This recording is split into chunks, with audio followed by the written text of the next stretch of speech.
Okay, so plants are quite phenomenal. You can use them for a bunch of different things, like fuel, food, medicine, and then people like them because you can make things out of them with their fiber, and they're also very pretty and beautiful.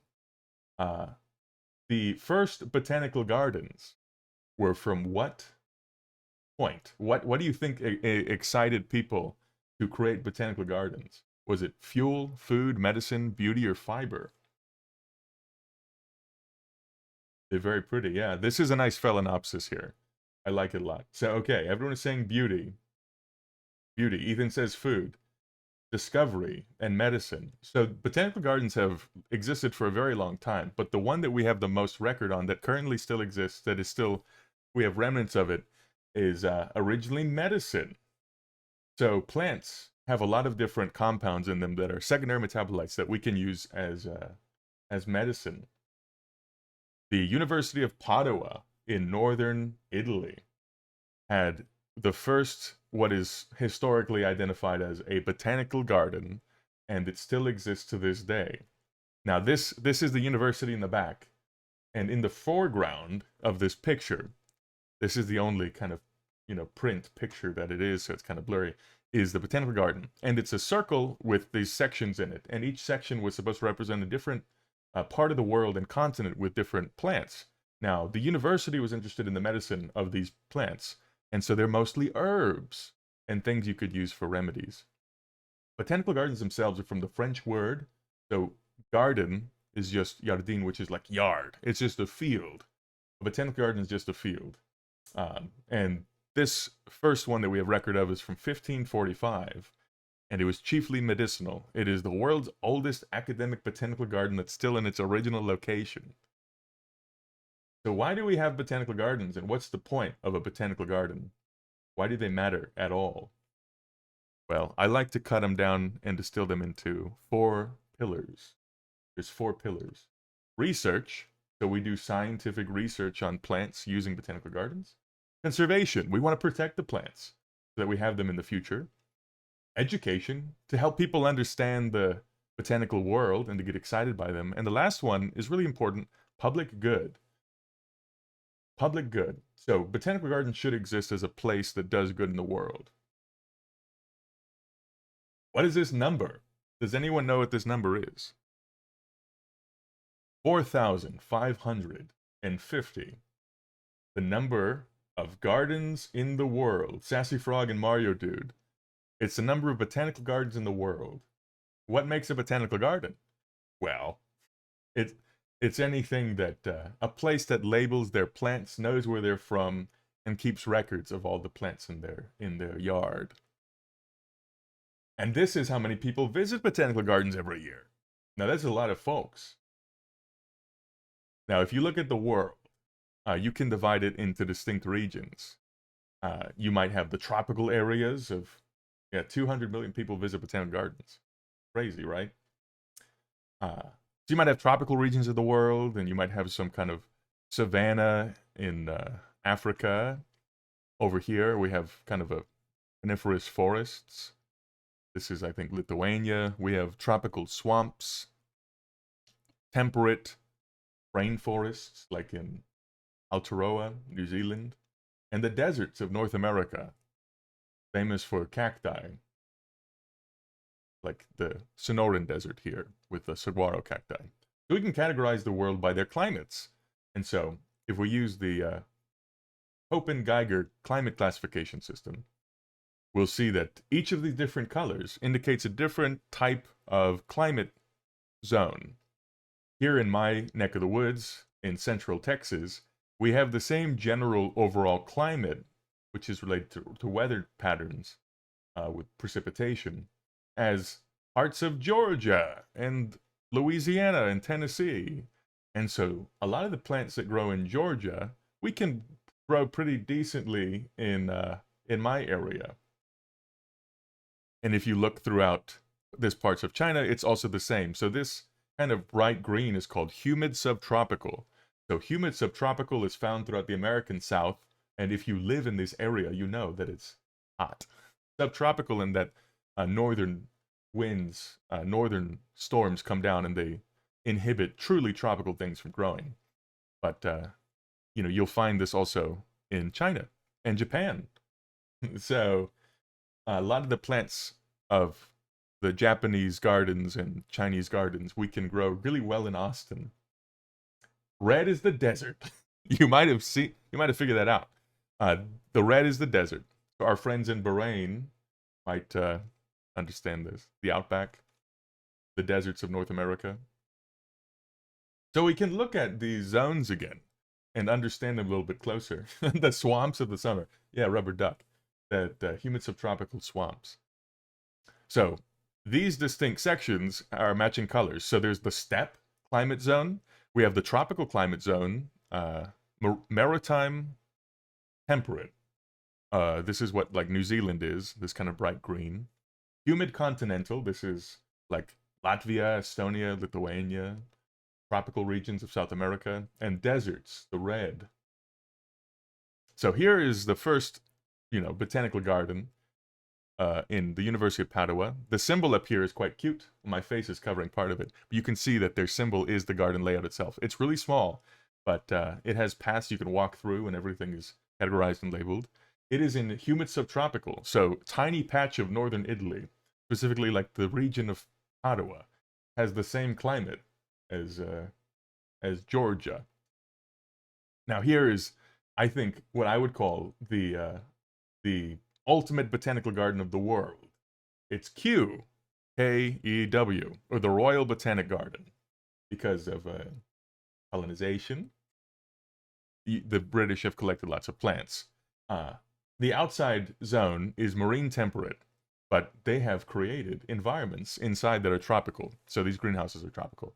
You can see that marine temperate lends itself to growing some tropical different species. This is ricin. This like red thing up front, that's ricin, that extremely toxic plant. Here is the National Tropical Botanical Garden. Their logo has ulu, breadfruit, on it, but they're tropical naturally, being a tropical botanical garden. This is Nganguch Tropical Botanical Garden. Note the dinosaurs. Every botanical garden needs to have a dinosaur. This garden is in Thailand, and it's quite ornate. You can see there's like British, European style garden here, and then there's traditional Thai ornamentation. But it's kind of like an amusement park, I've heard. This place is like a marvel to behold. Yeah, dinosaurs. This one is fun. This is in Turkey. This botanical garden is quite small, but it's in the Mediterranean, so it has a climate much like the coast of California and the Mediterranean areas. This botanical garden is really fun because they created a miniature river representative of the river that goes through Istanbul, and they built the little bridges to walk across, just like the bridges in Istanbul. Lucky Camaro, you've been to the DC Botanical Garden. It was cooler with dinosaurs. Yeah, it would have been cooler with dinosaurs. This is one of the places I'd work, the San Francisco Botanical Garden. It is also Mediterranean, so they can grow plants really well from the Mediterranean climates. Because you can adjust the soil, and you can change out the soils. It's really intensive, but if you can adjust the soil, as long as your overall precipitation and climate's similar enough, you can grow the same things. So here it's foggy and wet, and the fog collects in the trees and drips down, and it's relatively cool, has hot, dry summers, but that's, the way it goes. And then the Desert Botanical Garden. So Desert Botanical Garden, a beautiful place. It is hot and dry, so they can grow different xeric plants really well. And this is the place I used to work in Austin. My face is going to be in the way for some of these. Zilker Botanical Garden. So here's a picture of the dinosaur garden, the prehistoric garden based on the late Cretaceous period. Because it's humid subtropical, we can grow a lot of the plants from other humid subtropical zones. And so when we look at botanical gardens and why they're important, there's research, conservation, public good, and education. And first, let's take a look at research. So why are botanical gardens important? Well, they do important research. Here's a tree. I call it the botany tree. Tree, maybe? I'm still trying to work out the name. But this is a little tree. And it is the botany tree. It has roots. The foundation of botany is derived from biology, chemistry, and even a little bit of physics. To understand how water moves through the tree, you have to understand physics. But you have to understand biological systems, and you need to understand how chemistry works to understand how the systems operate, because they're just chemical factories that obey laws of physics. But if you look at botany itself, you can look at the branches of it, and there's a branch called physiology, so plant physiology. There's a branch of biochemistry. There's a branch of systematics, understanding their evolution or relation. And that right next to systematics is our evolution. And then you have ecology, so how plants interact with the other living and non-living things in the environment. But sometimes the clouds come in, and these little clouds are useful tools for helping the botany tree grow, like the genetics cloud. Genetics is a useful tool for understanding botany. Additionally, there's the morphology and anatomy clouds that can water the tree. So by understanding morphology and anatomy, we can better understand the other fields or branches of botany. Like understanding the anatomy of a plant can help us make greater growth in the evolution branch of botany. So, botanical gardens exist for the creation of knowledge. We want to learn about the world around us, and botanical gardens can do that. This is a room. Does anyone know what this room is? This is a room full of plants. What do we call this room?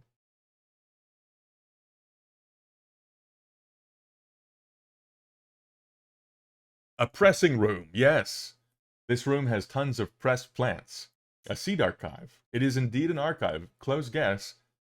This is an archive of dried, pressed plants called an herbarium. Herbarium. This is a picture from the University of California, LA, UCLA Herbarium. And each of these folders is going to have a sheet with plants on it that are pressed. So it's usually sterile, and they'll usually have giant cabinets, and it's just dried, pressed plant material. Now, why do we care about this?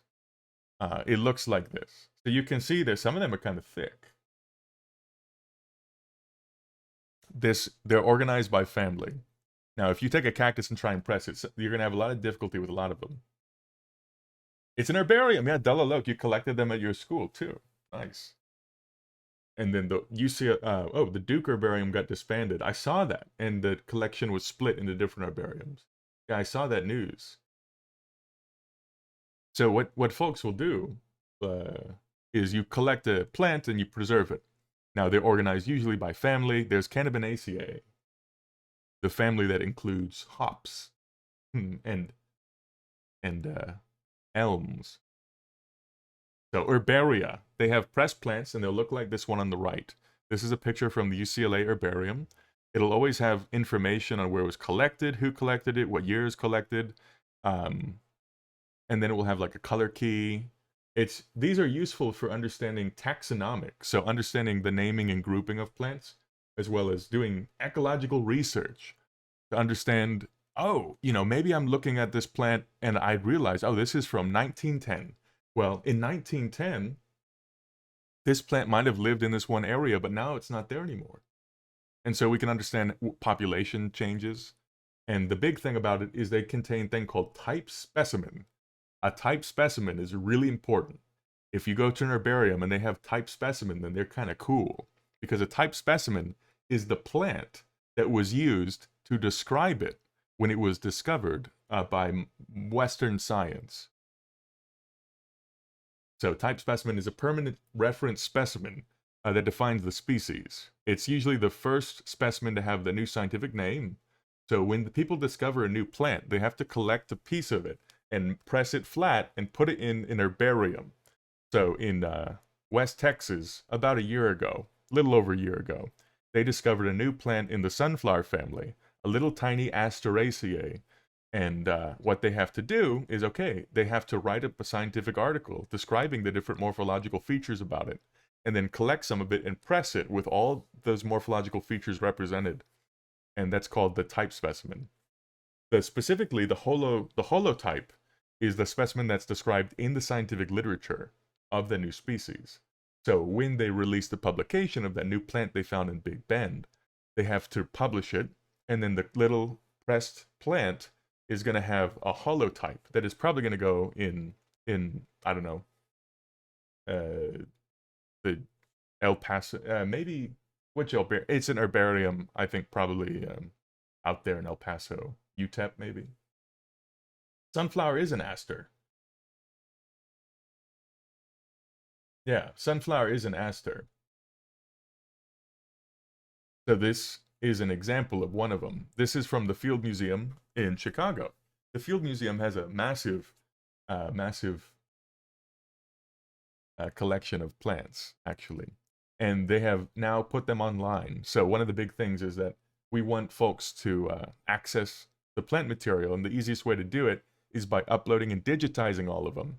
So instead of having to travel all the way to Chicago to go to the herbarium, you can sit in your desk and look at them here. So this one is the holotype for our Texas bluebonnet.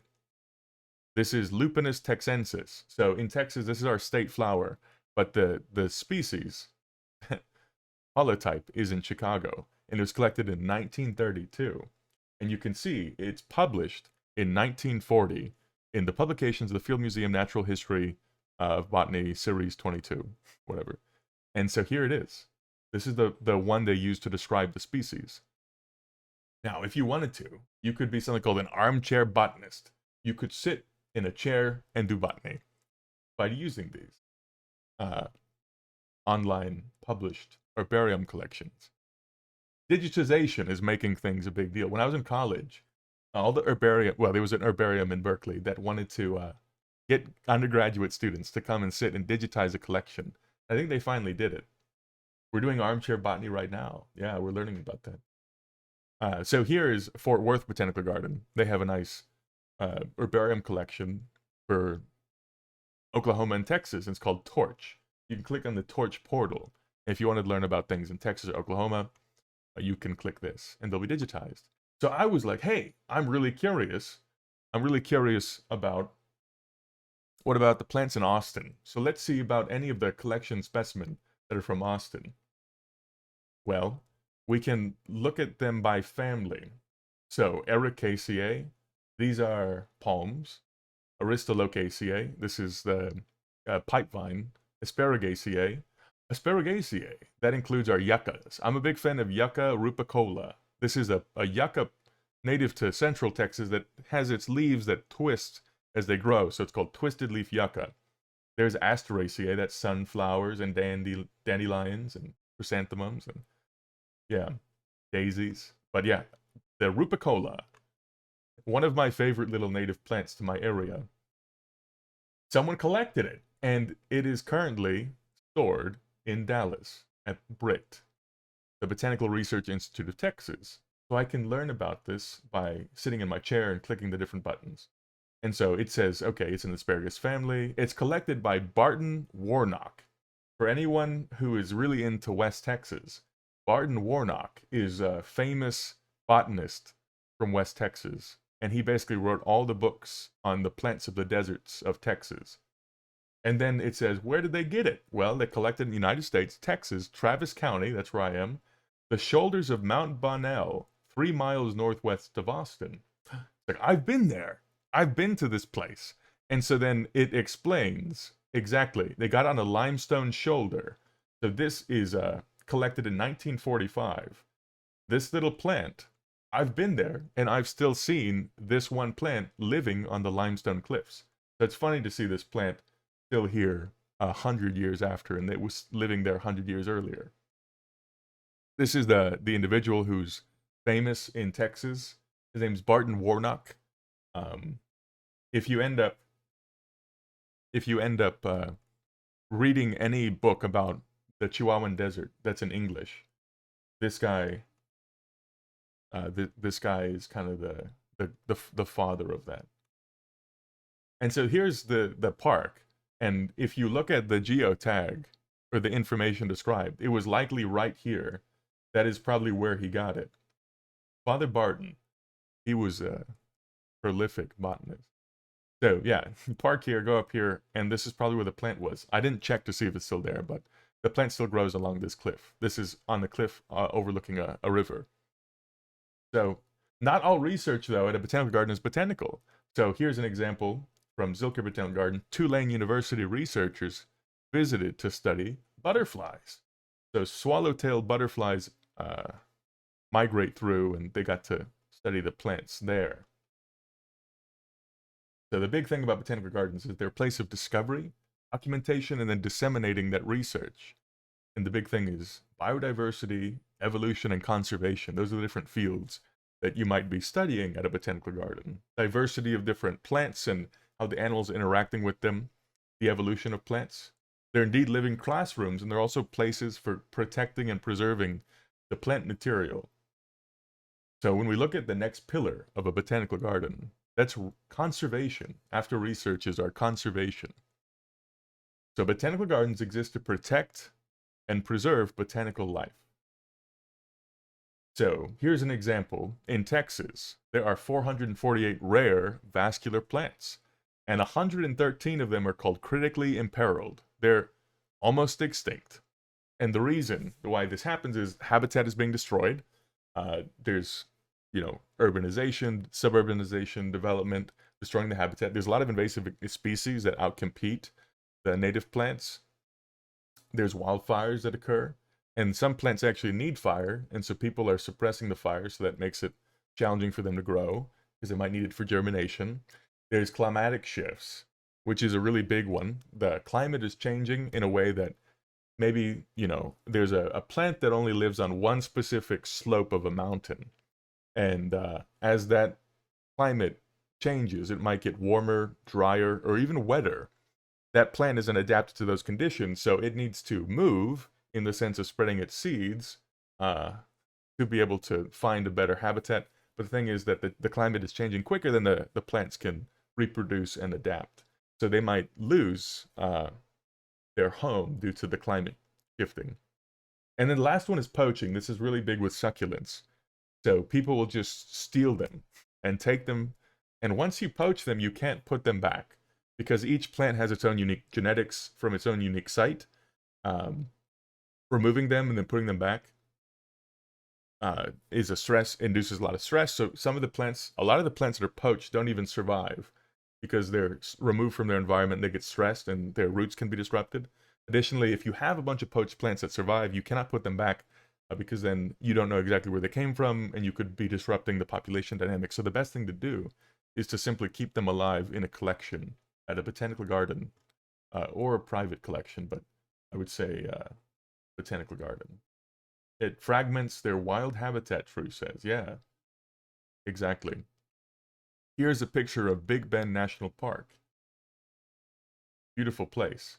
But the thing is that as the climate is changing, some of the plants that might only live in this one valley here, they might go extinct simply because they can't, relocate to another more suitable place.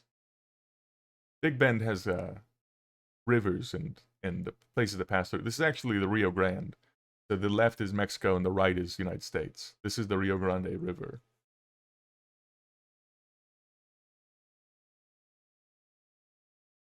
Yeah. So the big thing about conservation is called in situ conservation, which is conserving something on its original site. That's the ideal situation, but we can't always do that. Sometimes you can't always protect species in their native habitat or their native ecosystem, and you have to take them out of that site where they can actually survive. So this often works, but we have those things set up. They're groves and national parks and wildlife sanctuaries. But then on the other side is called ex situ conservation. So most land is actually not preserved, and land and natural habitats are destroyed or become inhospitable due to many things. Then poaching plants, you can't return them. And so in the situation, we can create an ark, like Noah's Ark. Here is our ocean, and there's our little ship, the SS Botanical Garden. I get to be the admiral of this ship in my fantasy world. Let's say we fill it with plants. This is our little botanical garden, afloat at sea. So we might have something called a outdoor living collection. The outdoor living collection will be only things we can grow in our specific climate zone, or things that can tolerate the conditions that we have available to our site. And we might have to build a greenhouse with an indoor living collection. So we can create an arid house. We can grow deserty stuff in there. We can create a tropical house. We can create a temperate rainforest, tropical rainforest. But there's other things too that we can do. We can create seed banks and tissue culture banks, so we can store seeds in really dry and cold conditions. And some plants we can't store them as seeds because their seeds don't like to get dry and cold, like mangoes and avocados and things. And so we have to keep them alive through tissue culture. And the combination of all these things is called ex situ conservation. So this is our little ark, our boat, that we can keep afloat with a diverse set of botanical life by using outdoor collections, indoor collections, seed banks, and tissue culture banks. That is how we can conserve things. Now, if we look at the outdoor living collections, we might have to be very specific to the type of not ecoregion, but more broadly, the climate zone we have. So, example is indoor living collection. We can do tropical things inside. This is San Antonio Botanical Garden. Has anyone been to the San Antonio Botanical Garden?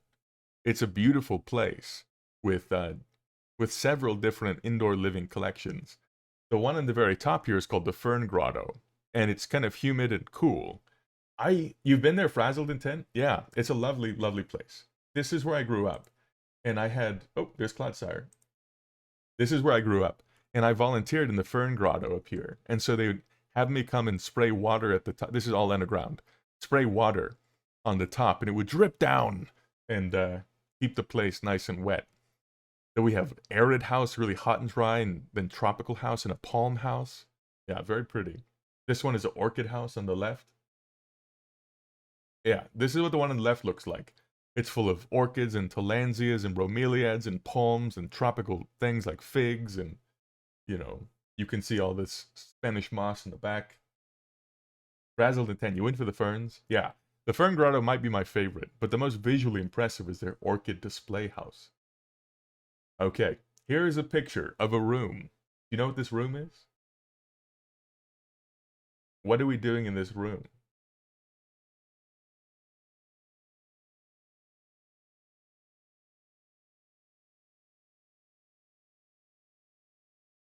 Okay. This room is a seed-saving room. Yeah, Dalalo. This room stores seeds. It's a seed bank. Routine, correct. The gift shop?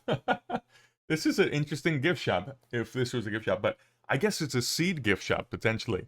So this room is for storing seeds. A haven to rats. Okay, hopefully there's no rats. This room is very cold and very dry. There's a dehumidifier in the bottom right to pull out the moisture. Yeah, lucky Chimera, exactly. A seed bank. People call it a seed bank.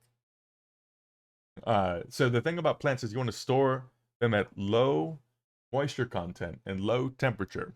So keep it really dry and keep it really cold. People have done research on tons of different plants so that we can better understand how to store them so they last for a long time. Here is a little excerpt. These are different maple trees. They figured out the optimal temperature to store them at and the optimum moisture content, which is, for each species, there's an ideal situation. And people have researched this. People have researched this because you want to store seeds, especially economically important ones. You can get funding to do the research. You can see these are all from 1999.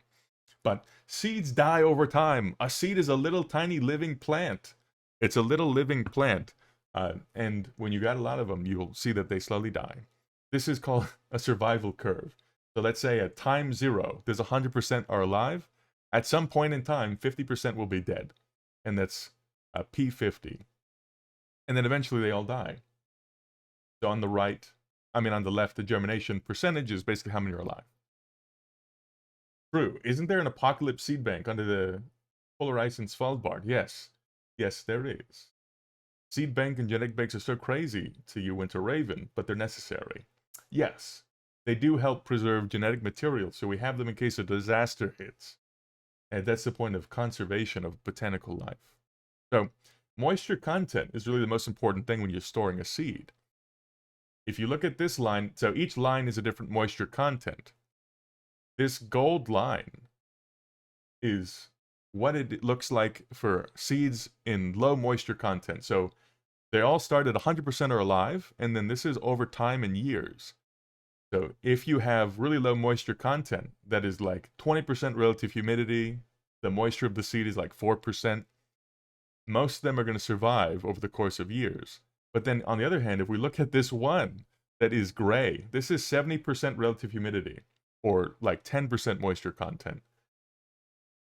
All those seeds that were alive are now dead within like 3 months. So if you're storing seeds and it's hot and humid outside, particularly humid, don't put them where it's humid. The best way is to put them in a refrigerator, actually, if you have types of seeds that can endure this. So if you're in the south, where it's 90% relative humidity, and you have a garage, and you put all your seeds in the garage, that might not be good. So Sassy Frog identified something called recalcitrant seeds. So this is exactly what we'll talk about now. Some seeds follow the rules that we made up. We made up a bunch of rules about how seeds work. And we call them orthodox. We said, well, these are the good ones. We can get them really cold and really dry and store them for a long time. But on the other side, there's seeds that do not store for a long time. They don't follow the rules we made up. They're called recalcitrant. Recalcitrant seeds do not like the cold, and they do not like being dry. They're cold sensitive, actually. If it gets, they're not even freezing. If it just gets cold, they might die. And then everything's a spectrum. So in the middle, we can call these intermediate seeds. They partially can tolerate desiccation, so getting dry, and they can partially tolerate being cold. So examples of your orthodox seeds would be wheat and soybean. You can get these dry and store them for thousands of years, and they'll still be alive. In the middle, papaya and coffee. You can store them for about a year or two, and then they won't survive. You can get them kind of cold. And lastly, we have avocado and mango. And acorns. If you have ever had an acorn and you tried to grow it a year or two after it fell off the tree, you will notice it is completely like dead. Avocados. If you have an avocado seed, the big pit in the middle, you can grow it immediately and it'll work. But if you store that, it will turn weird colors and kind of rot. This is because of the way that the plant stores water, or stores energy and nutrients. So in orthodox seeds, there's 3 ways you can provide nutrients for the baby plant in the seed. It's proteins, carbohydrates, and fat. So soybeans have a lot of protein and carbohydrates. Wheat has a lot of carbohydrates and protein in the seed, and you can dry proteins and carbs and store them. But avocados have a lot of fat, and so if you try and store fat, it'll just go rancid. Same thing with acorns. You can't, acorn is a really fatty little thing, so you can't get it real cold and store that in dry conditions. So for example, an intermediate seed, like you could probably store a living coffee seed for maybe 2 to 4 years. Orthodox seeds, theoretically thousands of years. Lotus, they did it with lotus. They found a lotus seed that is like 1,000 years old and they grew it. And then recalcitrant often don't survive more than a year. There's not any shame in fat. Fat is important and good, and that's how oaks have decided to store energy for their embryos. If you're really into seed science, then this is the route that you would take to understanding the best ways to store seed. First, accession the seed. Determine its viability by growing 40 of them out and calculating the percent that germinate. And then you undergo these processes to figure out the optimal storage conditions for that seed. I love seeds. I like seed science a lot, so this is pretty exciting. You can figure out, if it's orthodox, intermediate, short-lived, or recalcitrant by following these steps. So some plants you can't really store at all as a seed. So you might go for a thing called tissue culture. You can create a tissue culture bank, which is specifically often found in tropical plants and things that are hard to grow from seed. University of Hawaii Manoa Lion Arboretum has a lab called the micropropagation lab.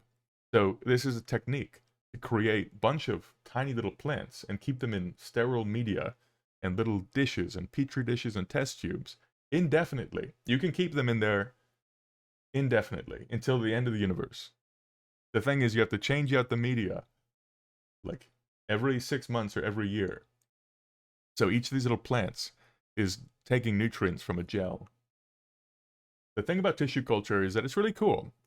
It benefits from a process called cellular totipotency, which is the ability for a plant to regenerate from a little tiny piece into a whole plant, which is fascinating. And that's how plants become so easy to propagate, by making little clones. But what you do is you grow a plant in an artificial nutritive tissue separate from the mother plant. So you just get a gel full of appropriate nutrients and get a little blob of cells that are undifferentiated. So here's a picture of it. Isn't that cute? That's a whole little baby plant. And it has the best possible conditions, the best light, the best humidity, the best nutrients. This little thing is extremely sensitive. If you were to plant this outside immediately, it would probably die. You have to acclimate them to the outdoors. Here's the process. It's a very good diagram. First, you collect the plant material, and then you put it in this little dish. You apply auxin to make roots form, and you get cytokinin to make shoots form. So these two growth regulators, you apply that to the little tissue of the plant. It'll start making the appropriate tissues, and you can keep it in this stage as long as you need it to. Or if you want to grow them out, you have to acclimate them. So putting them in a greenhouse and slowly getting them adjusted to the different light conditions, UV radiation, temperature changes, is test tube, baby, perfect, ideal. Outdoors, dangerous. Okay, so we talked about conservation. Now, we will talk about my favorite section, which is education. This is my bread and butter, my favorite part, and the thing that I used to do at a botanical garden. So the examples here are from Zilker Botanical Garden, which is here in Austin, Texas. Botanical gardens exist to facilitate learning opportunities. That's one of the key features of a botanical garden. They're great for interpretation. You can create interpretation, so you can... The good thing about a botanical garden is that everything should be labeled, everything should be intentional, and you should be able to create signage and displays to explain to the visitor what's going on. Botanical gardens lead tours and field trips. They have internships that allow folks to engage with plants and horticulture. They're important places for science communication, and you can get the public engaged. Maybe someone is just going because they want to go for a walk. Well, maybe they see a really cool sign about how ferns produce spores. And they're like, wait, I thought those little bumps on the leaves were insects. And then now you've got the wheels turning. And now someone has noticed something new about the world around them. And they can view things with a fascinating and interesting new lens. So here's a picture that I made when I worked at the Botanical Garden to describe what was going on with our carnivorous plants. And so there's a lot of text and there's a lot of information, but it provides the observer an opportunity to learn when I'm not there to explain them. So, obviously it's the carnivorous plants, and I have a little terrarium, and so they can see how there's different ways that carnivorous plants can eat animals. So they can make pitfalls, they can make snap traps, they can make sticky traps. And if people are interested, they can read all the little details. So I liked this style, and I liked the DK, like, encyclopedia books? The DK encyclopedia books would always do this kind of style where they'd put a PNG, a picture, and then put arrows describing specific things. And so I like that style a lot. Drosera with its sticky traps. I do love a little infographic. Botanical gardens also have field trips. And so I was, responsible for organizing field trips. And everyone obviously wants to go in the spring. But the fall is also a great time. Most of the field trips are school kids. Most of the schools want to visit in April and May. And so you can see the attendance of these different groups. In education, there's a program called Title I, and so we would make it free for all the schools that had Title I funding. And so I kept track of that. You can do interpretation and kind of graphic design. So Dustborn said, graphic designers can be part of the process of creating wayfinding and exhibits. That's right. Often, botanical gardens will hire someone to be a graphic designer to create interpretation, wayfinding, and different exhibits, especially when they're designing the garden. They'll want it embedded as an intentional part as opposed to a kind of second thought. So here's an intern that we had at our botanical garden, lovely, brilliant person named Austin. Uh, one of his projects that I worked with him on was creating an interpretation of the trees of the garden that were really interesting. So Austin was really excited by trees, and he spent a lot of time pruning them, learning about them, and then we created a booklet of notable trees. And so we have our Texas mountain laurel on the front, and we printed it out. I actually have this little booklet. Let me get it. So I got the booklet. Uh, I wanted to like make a bunch of these little books because they were exciting for me, but I had him choose the plants, and we went from there. But he really liked crepe myrtle, and so we wrote text for the book and explained it. He really enjoyed the magnolia. So we have a picture of the fruit called the follicetum. That's the fruit of a magnolia. It's a bunch of little follicles that are aggregated, so it's called the follicetum. And you can eat those little red things. Those are the follicles. Plums. We have a bunch of Mexican plums everywhere. So we have our plum flowers. And anyway, I like the book. It's very cute. We got it printed and gave them out. But Texas mountain laurel is indeed the one that smells like grapes. They didn't bloom this year because there didn't enough rain. Bald cypress. It's a botanical garden is a fun place for science communication and public engagement. Gotta get people excited about plants. That's the whole thing. And so we'd have folks that would lead different story times and kid activities. And then, sometimes you got to put on a little showmanship and go on stage and sing and dance. But the last thing about botanical gardens is called public good. Botanical gardens exist as a place to be beneficial for the public. And many of the botanical gardens are actually owned by cities. So San Antonio Botanical Garden, San Francisco Botanical Garden, Zilker Botanical Garden, they're all owned by the city of Austin. So the people own the garden. So they should be a place for public good. They help people live happy, healthy lives. The public good I define as like the interactions with nature that improve a psychophysiology, actually. Places to have picnics and things. But they can also be big tourist attractions and an amenity for the residents. So some people, I'm some people, will visit cities because they want to visit the botanical gardens. I want to visit Denver. The only reason is because I want to go to the botanical garden. That's a huge draw for me. It's also a really important third place for community building. So you understand like the concept of a third place. You have like work and home, and then people need another place to go that's not work or home, because we exist and thrive as social beings. So let's first talk about psychophysiology. Psychophysiology. There's three distinct hypotheses that describe the study of how our psychology and physiology interact with the world we observe. So Wilson's biophilia hypothesis is that humans love the shapes of nature. And when we're outside and in nature, we have a lot of positive feelings and positive associations with seeing plant life because we evolved around nature. And then if we're inside with non-natural shapes that are like squares, like my computer, and blocky buildings, we can get stressed. And so we love seeing shapes that exist naturally in nature, like a Fibonacci series or something. Ulrich from Texas A&M had a theory called stress reduction theory.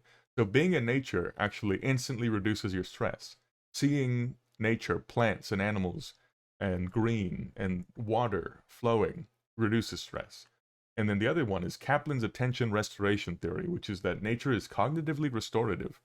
So like there's this process in which we can feel restored, and we have a certain bar that goes down when we're engaging in modern society, and it goes back up when we're in nature. Another thing about it is colors. The colors of nature are soothing. So greens and blues and reds. When we see different hues, it can trigger like an arousal state, which is fine, but it's not necessarily restorative. So some research on plants has indicated that the colors of plants affect our fight or flight response, which is also described as arousal. So these particular hues might be more activating. And so if I was trying to keep someone awake or to feel alert or engaged or doing something, I'd be using McDonald's colors, you know? Yeah, that's right. I McDonald's has aroused a lot of interest with reds and oranges and yellows. McDonald's is arousing, that's correct.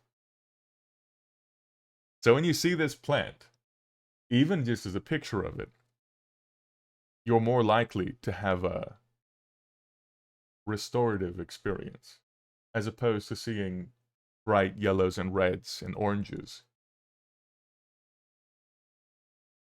And you can actually hook people up different devices to measure their heart rate, muscle flinching, the sweat that comes from the hands, alpha waves in the brain to see the activation of fight or flight. So another big thing about botanical gardens is they act as a place for tourism. I'm one of these people that would do this. Sassy Frog, your second trip to San Diego was Botanical Gardens. Nice, yeah. San Diego Botanical Gardens seems like a fun place. So there's some that are actually huge draws, like Singapore Botanical Garden, Kew Botanical Garden, the Huntington Botanical Garden in LA. They have really high impact on tourism.